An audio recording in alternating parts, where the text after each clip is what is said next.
With the renowned Republican, now libertarian political strategist Mary Matalin and Barry Bennett, the senior campaign advisor for Donald Trump. Barry, just before we went on the air, we got word by looking at Donald Trump's Facebook page that your boss has, based on, quote, based on the incredibly inaccurate coverage and reporting of the record-setting Trump campaign, we are hereby revoking the press credentials of the phony and dishonest Washington Post. Marty Barron, the Washington Post executive editor, has come out and said that revocation is, quote, nothing less than a repudiation of the role of a free and independent press. Can you explain to us and our viewers what the Washington Post has done to justify your campaign revoking its credentials?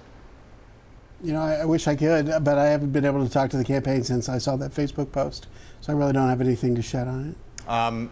Mary, you've dealt with the press for a long time in a lot of circumstances, sometimes adversarial circumstances, working for various campaigns. Is there a circumstance in which you can imagine in the middle of a presidential campaign revoking the credentials of the Washington Post on behalf of your candidate?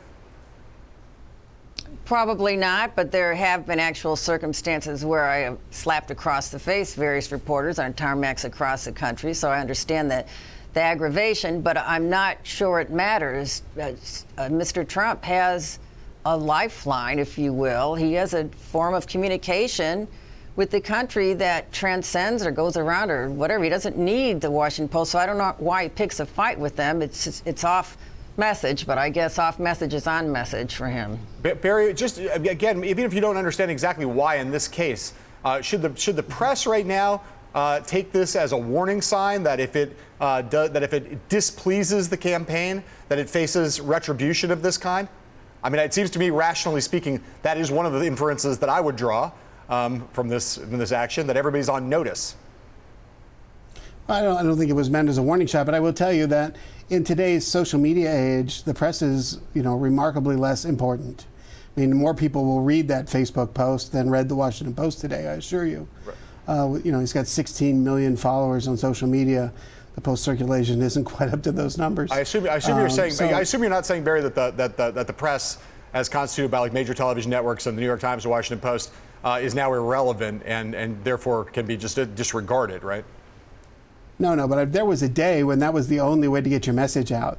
There were, tarmacs and filing centers at every stop on the plane, and those were your only chances to get a message out. And that's just not the case today. So the candidates still have a little flexibility.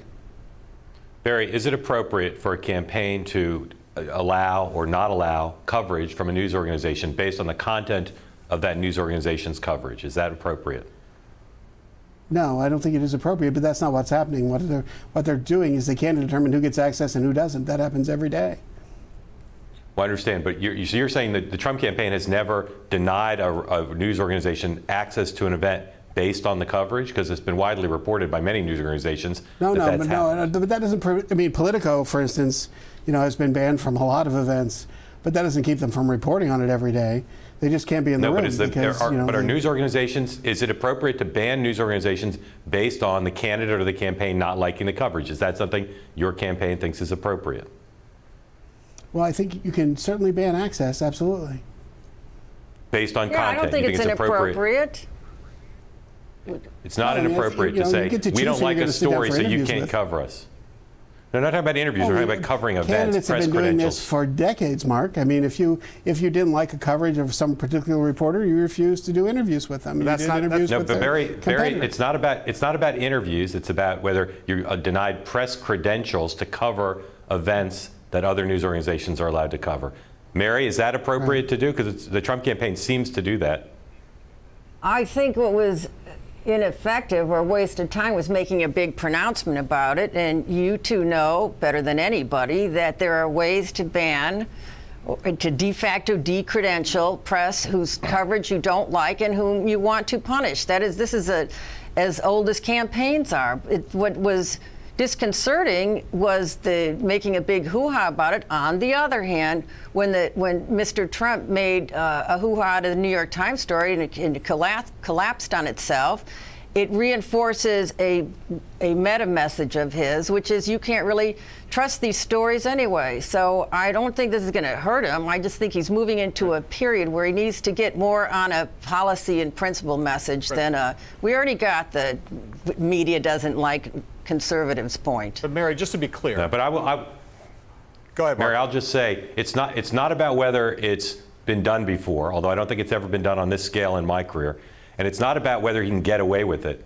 It's about whether it's, as a matter of principle, news organizations should be denied coverage to open press events because of the content of things they've written or said previously. I've not heard either of you say whether you think that's appropriate or not. I think it is ineffective. It's inappropriate in a campaign because it's ineffective. Go ahead and cover it. And it's just what I thought was ineffective and counterproductive was making a big hoo-ha out of it. So yes, we both in agreement it's inappropriate, Okay. but one of us who doesn't work for Trump is saying it was counterproductive. All right.